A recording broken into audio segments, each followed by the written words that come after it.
And everyone, and welcome to the CA Industry Roundtable panel. We have four affiliated organizations of CEA and NAIOP and the association leadership. And the thought was that, we'd spend some time this morning hearing from each of these industry association leaders and construction industry leaders about where the industry is, right? So about how things are going, about what they're seeing in their organization and their sector. And we hopefully it'll be informative. We'd ask generally all of you to mute your mics, which looks like generally everyone has, so we appreciate that. There will be certainly an opportunity for chat questions.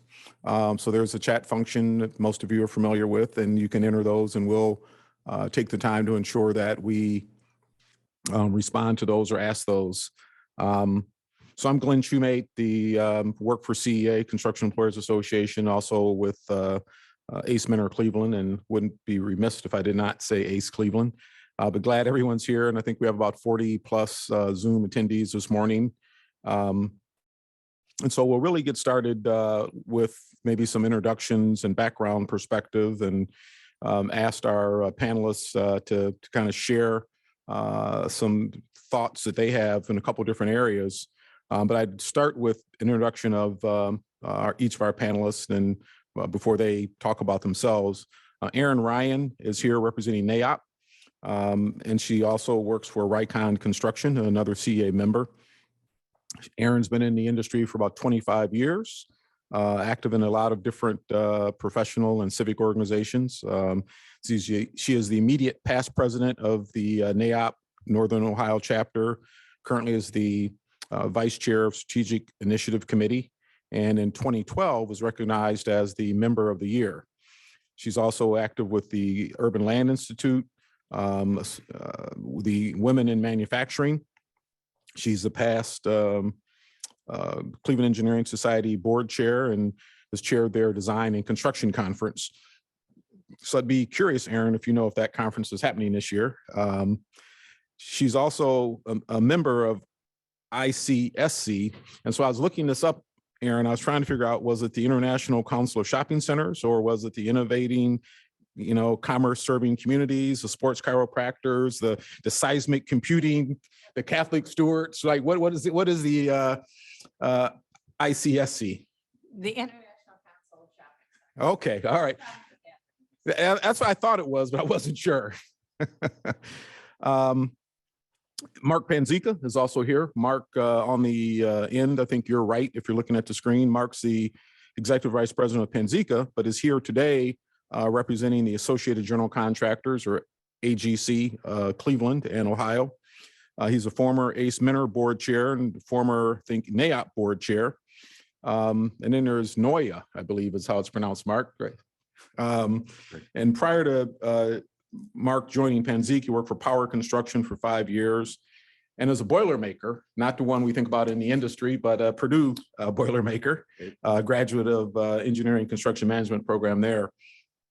Next to Mark, Shakuri Davis, who's representing Contractors Assistance Association and is the president of Next Generation Construction. He's also a CEA board member, as is Mark. And I guess Andy too, as a virtue of future executives. So we have 3 CEA board members here today, but Shakuri is also a Cleveland Builds board member. I believe is on a Union Mile CDC, and he's a proud CMSD Mighty Golden Scarab. Is that right? East Tech High School here. East Tech High School. East Tech High School. No, right, okay. We have Andrew, aka Andy Hudak, here representing Future Executives Committee, and which is an active group of CEA young professionals, meet bi-monthly, and he's also a regional vice president with Higley Construction. Andy is a Rocket, UT Rocket, where he was a construction engineering grad, and also found out that he played water polo and was also a swim instructor for the American Red Cross. So a little bit of background, and I'm sure some of this would not come out as they introduce themselves. And so I've prepared some comments or some questions or prompts, and we probably start with Andy first, and then Erin, and Shakuri, to ask you to kind of tell us about yourself, your background, outside interest, and kind of focus for your association in particular, and what activities you guys are involved in there. Yeah, thanks, Glenn. So yeah, as Glenn said, graduated from the University of Toledo, College of Engineering with a construction engineering background, grew up in Northeast Ohio and came back after graduating to work at Higley. Started my career in construction actually with Higley as a co-op while I was in college. And so it's been about 18 years since I first started there. That's kind of my background. Our focus on the Future Executive Committee, I got involved in the Future Executive Committee. It's probably been 5 or 6 years now. Currently the chair, but our focus is really this year growing our group and trying to give meaningful both educational and networking opportunities for young professionals from our partner members in general contracting, subcontracting, trade contractors, as well as some of our partners in accounting and legal and all the other pieces and parts that make up our construction industry. Again, Erin Ryan, I graduated from the University of Akron, degree BS in geology. So my background started out in this industry, thank you, was environmental. So I worked for engineering firms up until my position with Rycon. And I've been part of NAOP for, 2008, I think. And NAOP is a great networking. It's like, we call it the premier networking organization, but ULI and all the other acronyms and organizations are also fantastic.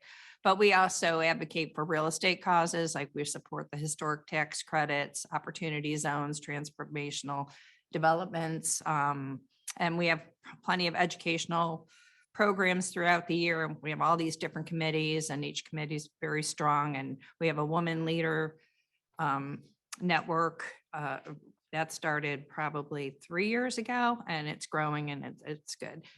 So we have government. I'm not going to go through all the committees, but it's a great organization. For me, it's been amazing for my career and just the people I've met through it and what I've learned. It's a good organization. Water polo, huh? Nice. Sorry, I was stuck on that. Marco Polo. Nice. My name is Shakuri Davis. I am president of Next Generation Construction, as Glenn said already. I started in the construction industry probably 18, 19 years ago. I took a different approach to starting a business. I actually went through the trades, graduated from high school, got into the trades, and worked at a lot of different healthcare facilities along the way. I think that was a great advantage for me. I mean, you know, once you get into the healthcare arena, some other areas just seem to tend to be a little bit easier. And I was fortunate to be with a pretty strong company who, which was Mid-Continent Construction, in regards to having the time to help develop their apprentices. I was very eager to learn. The office kind of caught wind of that. I was fortunate enough to spend time inside of the office at Mid-Continent Construction. And I think my career kind of took off from that approach. I was treated like one of the teammates, you know, that's not very typical coming from the field into the office. You know, usually there's that separation there. And when the opportunity presented itself for me to start my own company, they were very receptive. I love to talk about my mentor-protege relationship at that point, because most of the time when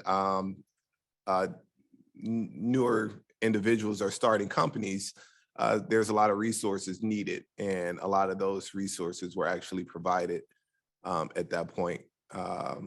But my mission, or the mission of CAA, is to create an ecosystem where we are able to help diverse contractors, minorities and females, scale and have the resources needed to be successful, the same way that I kind of described that my relationship and my opportunity to be able to scale as a minority contractor.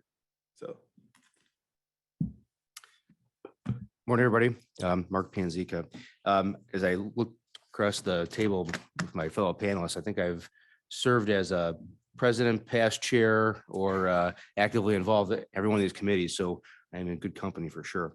Kind of how I got started in this industry. We're a family-owned business. So my grandfather started Panzika in 1956, and my father and uncles grew the business. And ever since being a young kid, I've always fallen in love with construction, building stuff.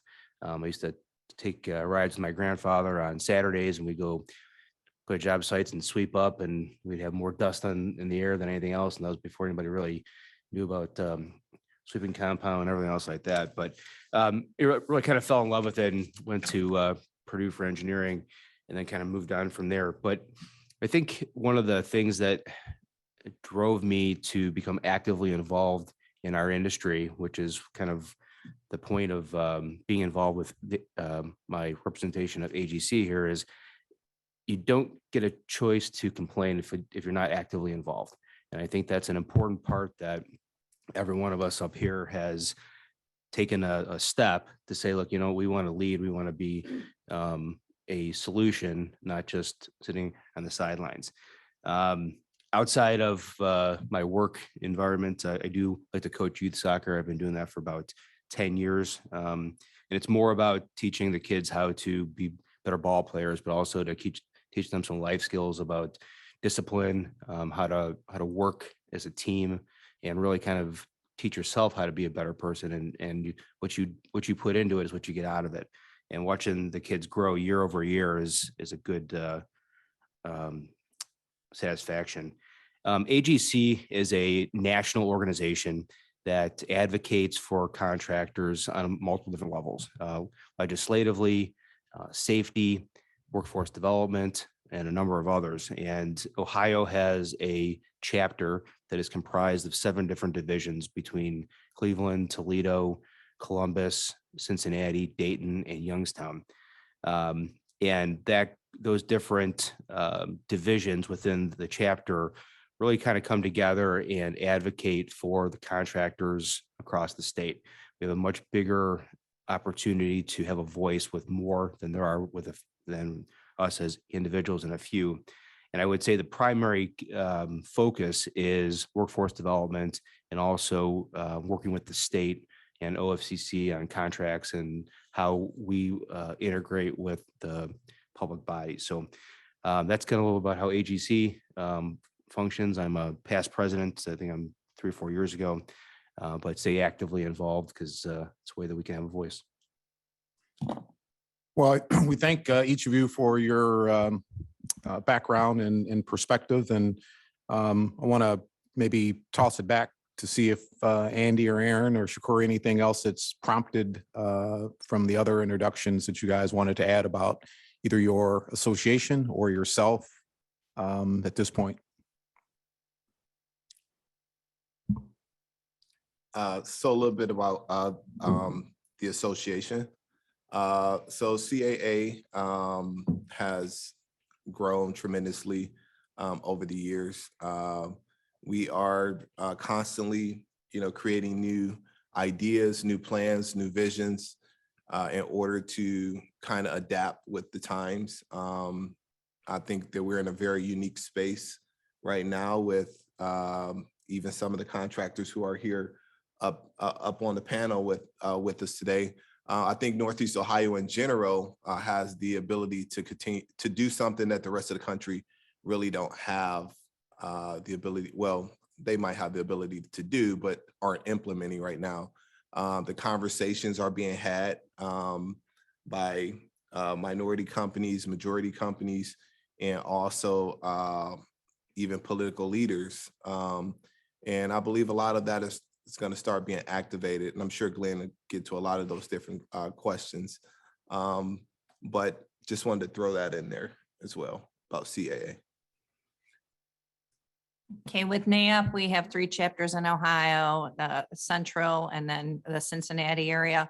And then each year we go up, and I believe it's in May this year, but we go to the state and advocate for our real estate to promote development. We do that, and then we go to, once a year, we have representatives that go to DC every year for our legislative conference and retreat. So Andy, Future Executives meets when and how often? And I think you recently had a meeting, but it really was more of a, I don't know how we describe it, a outing maybe. Yeah, Future Executive Committee really is to support all of our CEA members and really to help develop their young professionals into the future leaders. Most of our group, again, we meet every other month. It's mostly around education. It's around training, really to engage our members to network with each other, to learn who the other players are in the Cleveland market, to understand what everybody's roles are. We spend a lot of time kind of learning what the different trades are, how the negotiating process works for all the union agreements. As Glenn mentioned, we just had our January meeting, was actually a tour of the local 18 training facility. So we do try to get to 1 or 2 of the member union associations training facilities, learn really what they're training, what their what their skill sets are, and how we can engage with those union members. Outside of that, we always try to do a couple job site tours, so our members again can see what's going on different construction projects throughout Cleveland. And we also pick one community service project a year. Our community service project that started last year was really to support the CEA board, which is working with the Habitat for Humanity. So our Future Executive Committee took on the role of trying to build a Habitat for Humanity house, completely donated by CEA member organizations. So we do have members of our Future Executive Committee that are taking on the project management side. We put a committee within our committee together for really reaching out to all the members to find who can donate labor, who can donate materials, who can donate in kind cash donations, and really put a scope together to facilitate the building of this home, and that will be in the greater Cleveland area. That house, I believe we have a permit now, and we're looking to start to break ground here in the next couple months and have that house turned over to the owners and by the end of the year. So thank you for that plug. I'm sure Tony DiGeronimo appreciates that as well, who's chairing that Habitat effort. And Elise Nagy from Turner has also been pretty active in trying to solicit support and participation. So any of you in our audience who want to learn more about it can certainly reach out to Andy, Elise, or Tony DiGeronimo or myself. We'd be glad to have your support. We think it's very important activity for our industry to, again, give back to Cleveland. The other comment I guess I'd make, Mark, is that regarding Future Executives anyway, which has probably been around about 12 or 13 years. And it's interesting that several of the former chairpersons, as Andy is, have all risen to become executives, no longer future, right? So we can probably count, I don't know if every year there's a transition over the 12 years, or probably 10 individuals who've moved from being a future to a current leader in our industry. Does that sound about right? Yeah. I was actually the first future exec chair when it first started about 12 years ago.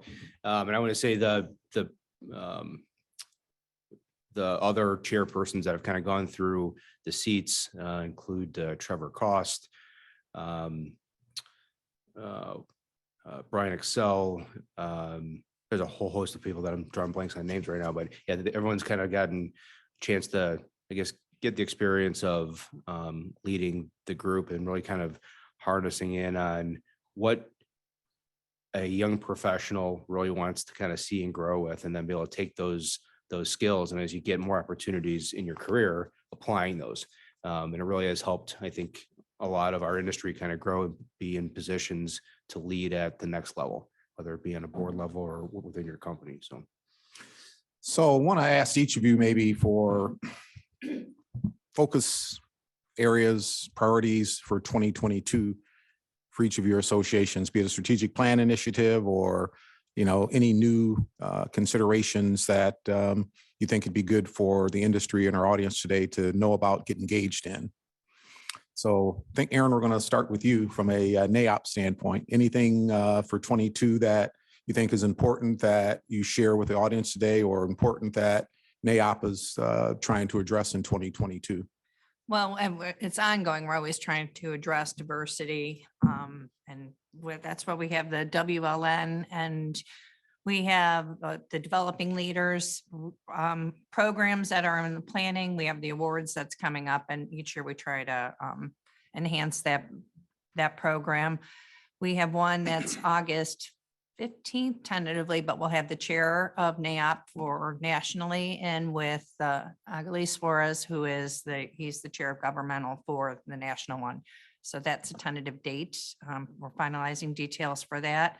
And it's just to improve our programming each year. And I think we're hopefully going to have we did last year a mayoral forum with the 2 candidates, and each year just to improve on our programs. And an initiative is to grow our committees too, to increase our membership. And if anybody is a member or would like to be a member, I would suggest, it's just been my experience, and Mark's and everybody on this panel within the organizations, is, like Mark said, to get involved. I mean, to be a member is something, but to be involved is definitely more rewarding and beneficial. So I'll add from the AGC perspective, and I'll kind of go from local to a broader perspective. So locally, AGC Cleveland, which is also CEA, workforce development is our biggest focus right now in Cleveland Builds, is one of the initiatives that has been propped up to really take on that workforce development, trying to attract new talent into the trades, retain that talent, and really develop a pipeline for the future. As I get larger into AGC Ohio, I Build America is a AGC program that focuses on the same type of workforce development and awareness, getting into the middle school age students and giving them opportunities and exposure to what our industry is. I think part of the biggest challenge that we face as an industry is that there's a stigma that construction is just a job and it's not a career. And we need to break down that barrier, or those and get past those hurdles to say, this is a career. You can raise a family, whether you're a tradesperson or you're going into the professional side of the industry, but giving them the exposure and the knowledge that they can do this, and making sure that they understand that there's a lifelong career ahead of them. I think the dovetailing to that in Cleveland is the ACE mentoring program, which I've been actively involved in for a number of years as well, which focuses on CMSD students, but it's a national program that does the same thing. So I think workforce development is probably one of the biggest initiatives that AGC is focusing on. I think the other involvement that we've had in our industry. Excuse me. Well, for CAA, a couple of things that we're working on right now, and we plan on working on for 2022. One in particular is Accelerator Program. We are trying to build what that currently look like. It's an initiative between CAA members and also CEA, where we plan on doing mentorships and help with focus of scaling. The whole goal is for diverse contractors having the opportunity to learn from some of the majority contractors, hopefully in partnership with an owner of maybe a major institution, major project. So it's a lot of talk on how that should look. We have noticed in Northeast Ohio in particular that most of the minority contractors haven't scaled. I mean, if you look at where the diverse community is now, excuse me, sorry, I'm gonna drink a little water. But it hasn't changed much. The opportunities have, in which you have to give credit to Northeast Ohio contractors and owners, because a lot of opportunities are. are out there, but we have to become a little bit more creative and a little bit more intentional on with new ideas on how to make this work. Another thing is Contractor Night School. This is something that this was the first year of Contractor Night School. We had a couple dedicated contractors who wanted to learn how to scale from one of their CAA brethren, which is myself. So we had 15, start off with 15 contractors who dedicated to 8 weeks of learning from myself and a couple other people on what it takes to be a small business owner. And if you've never been a small business owner, it is very frightful, extremely frightful, especially when you think of the multiple components that you have to be great at, right? Because good doesn't allow you to stay in business. You actually have to be great at. So that means continuing education. And that was something that some of our members was dedicated to. Hopefully this next go around, we have, more people attend. Another one is working with local politicians and also owners of anchor institutions. This year, I think the goal is to give insight to certain institutions on what worked, what have worked, what has not worked, and come together and talk about creative ideas, as I said before, that will work in the future. So very excited about that, and just networking and building the CAA brand. And I think with a couple success stories, I think we'll get there by 2023. So Future Exec Committee, I mean, one of our main purposes is really providing that networking opportunity for those future leaders at all of our member companies. And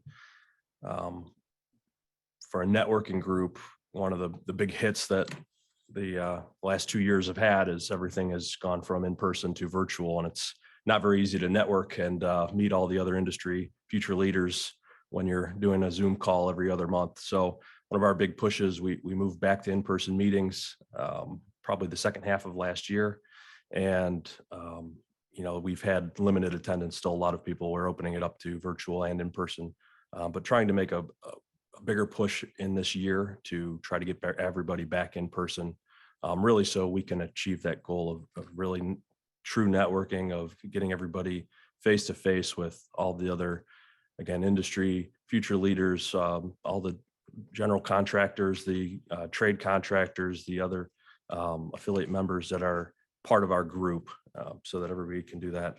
Obviously a big, I mentioned the Habitat House, that's going to be a big tall order for the group that's involved for 2022. I give a lot of credit to Tom from Precision Environmental. He was our strong volunteer that took on the role of project management. So he's got a lot of work ahead of him of getting that project up and running. And everybody's talked a little bit about diversity, and that's been a big push industry wide. So is something that's recognized by our group as well.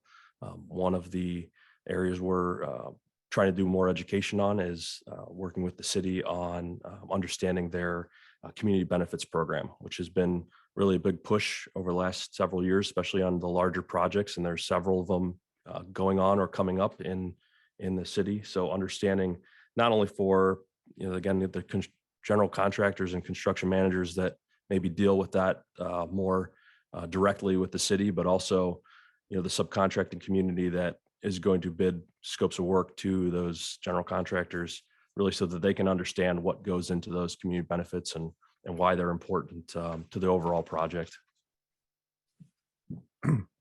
Thank you each for that. So a couple of topics that have come up in your introductory comments and discussion and background individually, and even about your associations, workforce, diversity. But also you talked about lots of terms about growth, about scaling, capacity building, and maybe even sustainability. And certainly there are a couple of your organizations, personally, Higley is probably 100 years old, I believe, and I think Panzika is at least 70, 75, 67. All right. Founded by Nacy. And Corey, I think your company is like the young one here, right? Probably 10, 12 years old. 13. All right.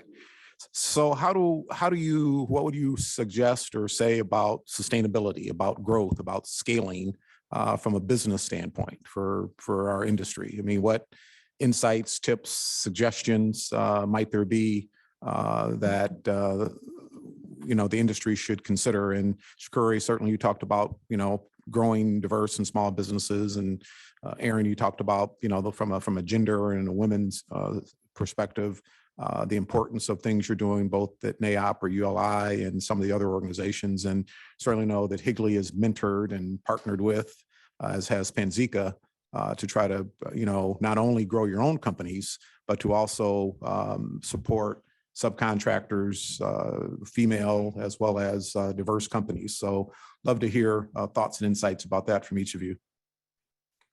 I'll start off.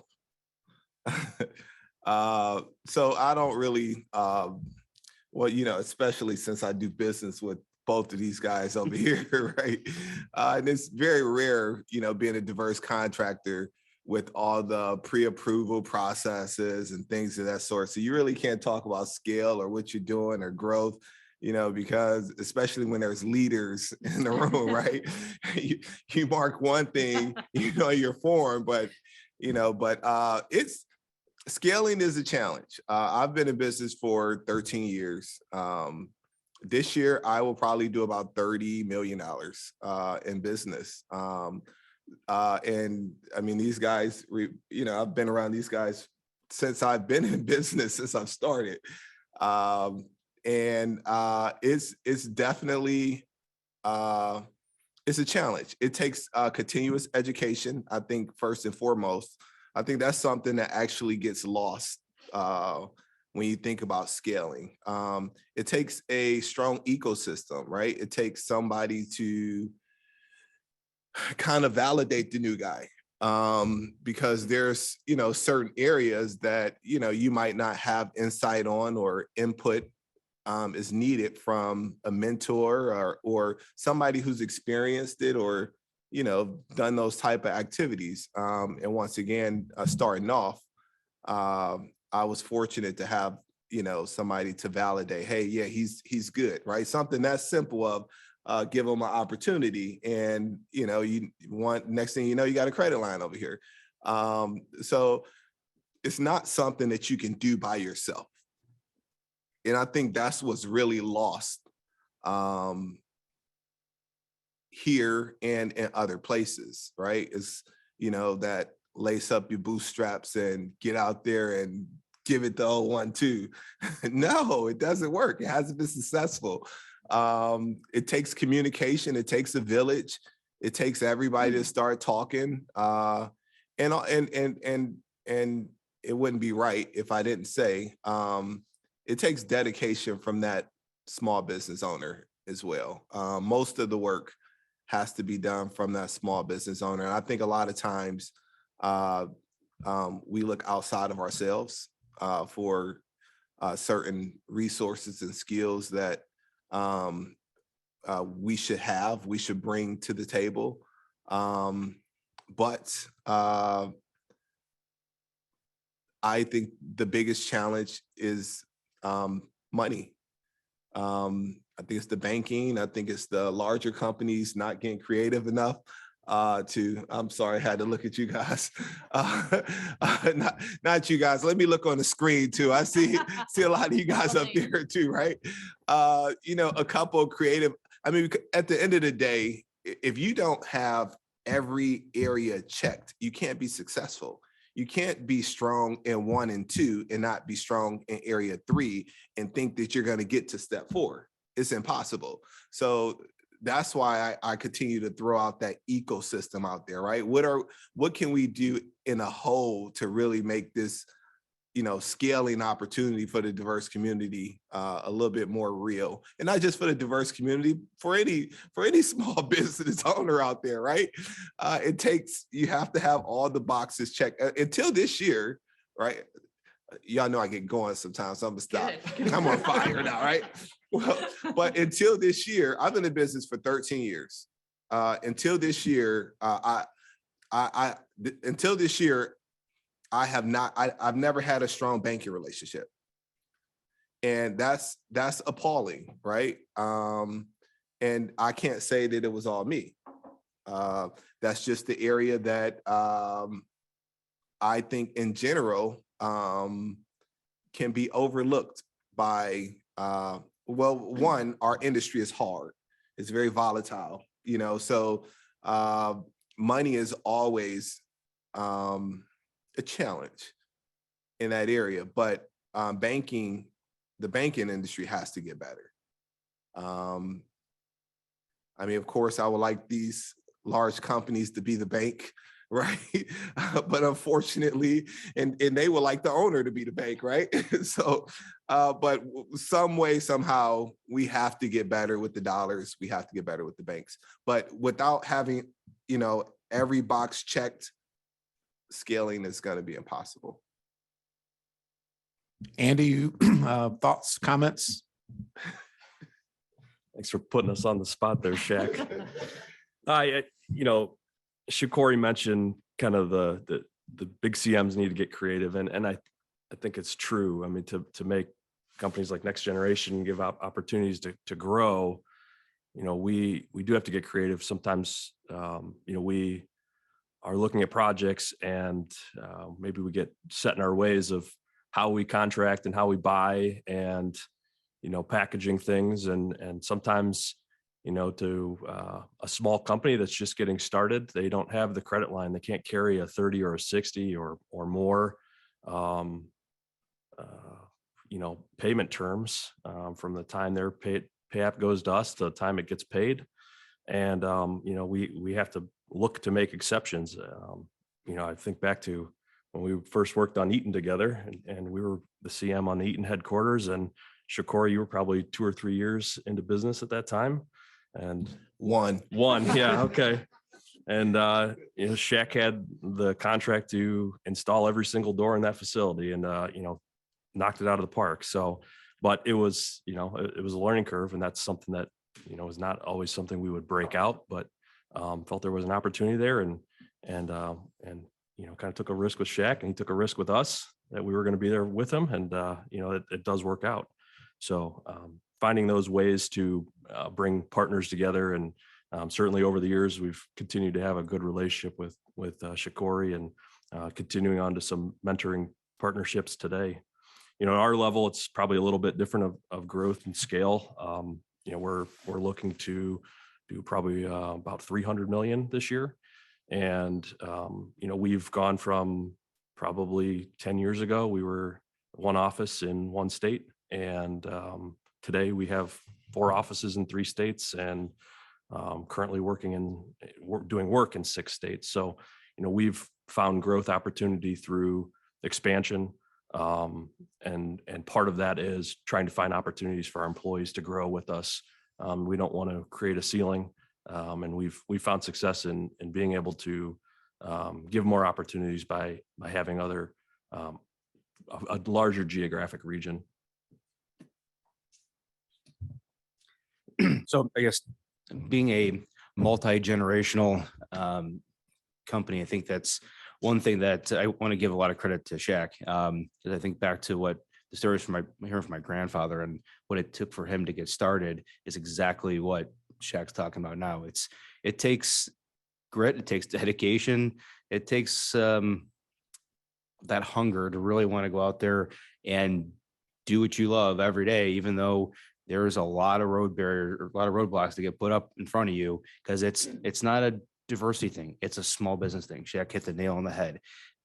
So I give you a lot of credit for that. And as I sit there as a 3rd generation, running a family-owned business, our approach to scaling and to being inclusive, kind of to what Andy said, is making sure that those that have come up throughout the generations have an opportunity to grow and succeed without having that ceiling. So promoting from within has always been a very strong initiative for us, and making sure that we take young people, give them opportunities to do what they love, and really kind of give them the rope to go as far as they can go, and make sure that they feel that they have an opportunity to kind of to lead their life. Scaling up, you're right.